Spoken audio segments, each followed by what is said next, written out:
आज की इस वीडियो में जो साखी हम सुनने वाले हैं वह सिर्फ एक कहानी नहीं है, बल्कि हमारे जीवन के लिए एक बहुत बड़ी सीख है। कई बार छोटी सी कहानी भी हमें ऐसी सच्चाई समझा देती है जो बड़ी बड़ी किताबें भी नहीं समझा पाती।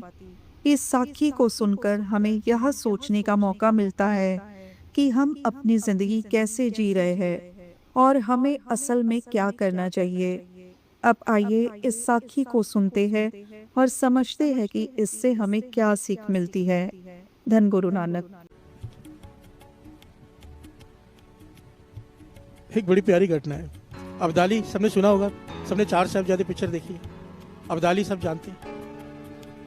हुकूमत का उस वक्त का मालिक था अब्दाली। उसने जब सुना कि सिख हमारे मुगल सेना को, थोड़े से सिख भी बहुत ज्यादा खत्म कर देते हैं, तो उसने भांडों को बुलाया। भांड होते जो उस वक्त नाटक करते थे, नाटक करते हैं ना, जैसे आर्टिस्ट को बुलाया बहुत सारे जो उसके पास थे। कहने लगा मुझे सिख बनकर, सिख लड़ते कैसे हैं, सिख रहते कैसे हैं, वो सब करके दिखाओ और सिखों की तरह युद्ध भी करके दिखाओ हमारे सैनिकों के साथ। मुझे पता चले सिख होते कैसे।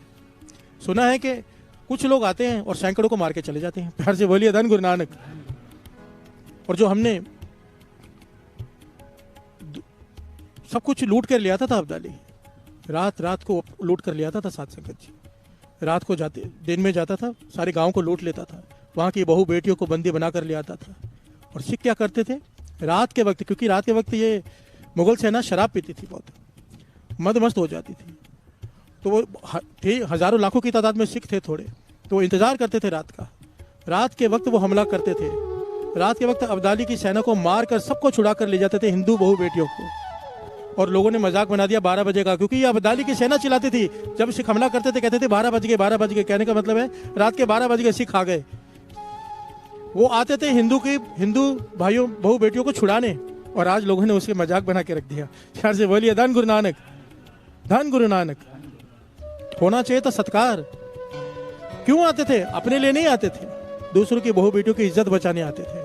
प्यार से बोलिए धन गुरु नानक।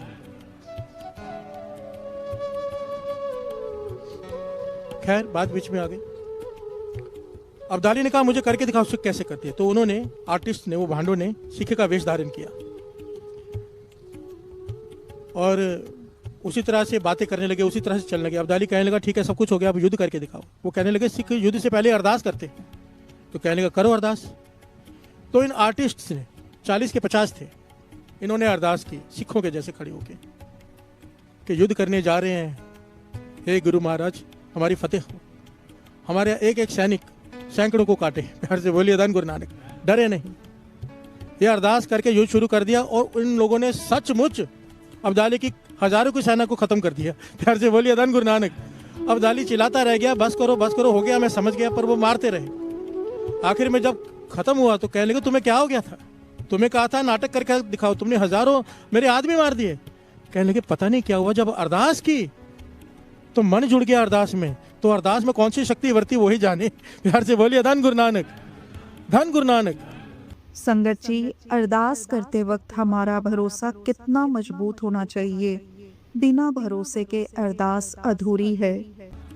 एक दिखावे के लिए अरदास की साथ संगत जी, उनका मन जुड़ गया अरदास में। मैं हैरान होता हूं, हम रोज अरदास में जुड़ते हैं। अरदास की ताकत बस करनी आ जाए। प्यार से बोलिए धन गुरु नानक। धन गुरु नानक। वो घटना भी वेटिकन चर्च का फादर था ना शॉर्ट में बताया था, फिर समाप्ति करता है क्योंकि बहुत सारी संगत नहीं है। वेटिकन चर्च रूस का, रशिया का, वहां का फादर, उसने देखा कि चर्च में लोग आने कम हो गए। जो प्रेयर के लिए आते हैं संडे के संडे, लोग बहुत कम हो गए। तो उसने पूछा अभी क्या बात है, लोग आ नहीं रहे। तो कहने लगे एक टापू है छोटा सा, लोग नाव में बैठकर वहां पर 3 संत हैं उनके दर्शन करने जाते हैं। ये कहने लगा कोई संत, हमने तो किसी को संत बनाया नहीं, क्योंकि ये संत की डिग्री देते हैं किसी को। प्यार से बोलिए धन गुरु नानक। तब कोई संत माना जाता है। वो कहने लगा हमने तो किसी को संत की डिग्री दी नहीं, ये कौन लोग हैं और ऐसा क्या है इनमें जो इतने लोग चर्च को छोड़ के उनके पास जा रहे हैं। तो ये नाव में बैठकर वहां पहुंच गया वेटिकन चर्च का फादर, इसका नाम है आर्क बिशप। वहां जाके क्या देखता है, एक पेड़ के नीचे 3 बिल्कुल मामूली से, बिल्कुल सीधे साधे से आदमी बैठे हैं, चेहरे पे बड़ी मुस्कुराहट है। प्यार से बोलिए धन गुरु नानक। जाके कहता है कि वो संत किधर रहते हैं जो जिनको लोग मिलने आते हैं। उनमें से एक ने जवाब दिया, मिलने तो हमसे ही आते हैं पर हम संत तो नहीं है। प्यार से बोलिए धन गुरु नानक। तो कहने लगे तुम ही हो जिनसे मिलने आते? कहने लगे हाँ। क्यों मिलने आते हैं? कहने लगे हमें नहीं पता। तो हैरान हुआ कि कैसे लोग हैं, पढ़े लिखे भी नहीं लग रहे, अनजान है, कुछ नहीं है, इनके पास इतनी भीड़ क्यों आती है? वो फादर पूछता है उनसे, भाई तुम प्रार्थना कैसे करते हो? हम चर्च में प्रार्थना कराते हैं, सिखाते हैं, तुमने चर्च की प्रार्थना सीखी है? कहने लगे नहीं हमें तो नहीं आती। तो कहने लगे क्या प्रार्थना करते हो? तो वो करके बताने लगे। एक दूसरे को कहते तो करके बता दे इन्हें। वो करके बताता है, हे भगवान हम 3 हैं, तुम भी 3 हो। प्यार से बोलिए धन गुरु नानक। हम भी 3 हैं, तुम भी 3 हो, हमारी प्रार्थना कबूल करो। हम तो बस इतना कहते हैं और हमारी प्रार्थना वो कबूल कर लेता है। प्यार से बोलिए धन गुरु नानक। वो फादर सर पे हाथ मारता है, कहने लगा तुम्हें इतना भी नहीं पता कि भगवान एक है? तुम भगवान को 3 कहते हो? तुम्हें तो कुछ ज्ञान ही नहीं, ना तुम्हें प्रार्थना करनी आती, ना तुम्हें प्रार्थना के अक्षर पता। तुम लोगों को भटका रहे हो। वो बेचारे घबरा गए, सीधे साधे लोग। वो कहने लगे हमें प्रार्थना सिखा दो फिर। प्यार से बोलिए धन गुरु नानक। वो फादर प्रार्थना सिखाने लगा। प्रार्थना सिखा रहा है, लंबी प्रार्थना है। वो थोड़ी बोलता है, आगे की करता है, वो बोलते भूल गए पहले की, वापस सिखाओ। जो पहले की सिखाते पीछे की भूल जाते हैं। वो फादर परेशान हो गया, सुबह से लेकर शाम हो गई, इनको प्रार्थना याद नहीं हुई। प्यार से बोलिए धन गुरु नानक। फादर बोलता है कमाल है, इतने सारे लोग मूर्ख, तुमको मिलने आते, तुम इतने मूर्ख हो, तुम्हें प्रार्थना याद तक नहीं होती, मैं थक गया हूँ। वो कहने के एक बार और सिखा दो, हमें याद हो जाएगी। फादर कहते हैं अब और नहीं, बस। प्यार से बोलिए। वाकई अरदास में वो शक्ति है जो असंभव को संभव कर देती है। वीर जी जिस तरह से समझा रहे हैं वह सीधा दिल को छू रहा है। धन गुरु नानक। वो नाव में बैठ के वापस जाने लगा, बीच नदी में पहुंचा है, पीछे से आवाज आई। प्यार से बोलिए धन गुरु नानक। आवाज आई, क्या देखता है? वो तीनों दौड़ कर आ रहे हैं पानी के ऊपर। पानी पर ऐसे दौड़ रहे हैं, चल रहे हैं जैसे कोई इंसान जमीन पर चलता है। पानी पर दौड़ कर आ रहे हैं और नाव के बाहर लटक कर बात करते हैं कि एक बार और सिखा दो। प्यार से बोलिए धन गुरु नानक। वो फादर की आंखें फटी की फटी कि पानी पर चल कर आ रहे हैं। वो कहने लगा भूल जाओ जो मैंने सिखाया है, तुम्हारी प्रार्थना ही सही है। मैं आज तक कुछ भी नहीं पाया, तुम्हें पता ही नहीं तुमने क्या पा लिया। जो तुम करते हो, जो कहते हो वो ठीक है, मेरी प्रार्थना भूल जाओ, उल्टा जो तुम करते हो मुझे सिखाओ। प्यार से बोलिए धन गुरु नानक। वो भगवान अक्षरों का मोहताज नहीं है। अगर अक्षर का मोहताज होता तो गूंगा तो फिर प्रार्थना कर ही नहीं पाता। वो भीतर का सुनता है, वो भोला भाव पसंद करता है। वो कह रहे हैं कि तो हम 3 हैं, तुम भी 3 हो, भगवान खुश है उसमें। प्यार से बोलिए धन गुरु नानक। ये ज्यादा ज्ञान होता है ना, वो बेड़ा गर्क करता है। प्यार से बोलिए धन गुरु नानक। भोला भाव गोविंद मिलावे। अरदास सीधी सीधी अरदास। मैंने पहले भी एक बार बात बताई थी, मेरे एक मित्र है, वो गुरु साहब जी से पता कैसे बातें करते हैं। वो बताते हैं कि जब मुझे कोई तकलीफ होती है, मेरा काम अटक जाता है, मानो चेक काट दिया, अब बाउंस होने का समय आ गया, गुरु के भरोसे काट तो दिया, अभी पैसा कहीं से आया नहीं। गुरु साहब जी के हजूर में बैठ के गुरु साहब जी का रुमाला पकड़ लेते हैं और खींचते हैं, सुनना गुरु नानक, चेक कैश करा देना। प्यार से बोलिए धन गुरु नानक। मेरी इज्जत का सवाल है। कहते आज तक ऐसा नहीं हुआ कि मैंने गुरु नानक को कहा और वो चेक कभी बाउंस हुआ हो। विश्वास, भरोसा, बात करने का ढंग, सीधी बात कर रहे हैं, कोई पाखंड नहीं, कोई मर्यादा नहीं, सीधी बात। प्यार से बोलिए धन गुरु नानक। यही गुरु को भाता है, यही गुरु को भाता है। धन गुरु नानक।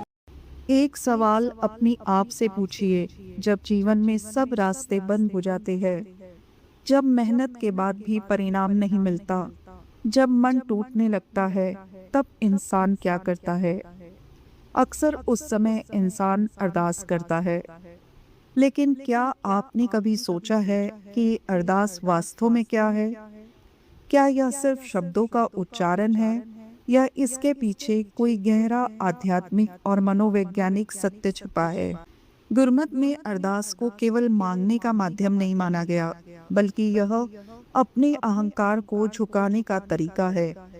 जब इंसान अरदास करता है, तब वह यह स्वीकार करता है कि सब कुछ उसके नियंत्रण में नहीं है। सिख इतिहास में भी हमें कई ऐसे उदाहरण मिलते हैं जहां सच्ची अरदास ने असंभव को संभव बना दिया। महान संतों और गुरुओं ने हमेशा यही सिखाया कि जब मन पूरी श्रद्धा और सच्चाई से झुकता है, तब परमात्मा की कृपा स्वतः बरसने लगती है।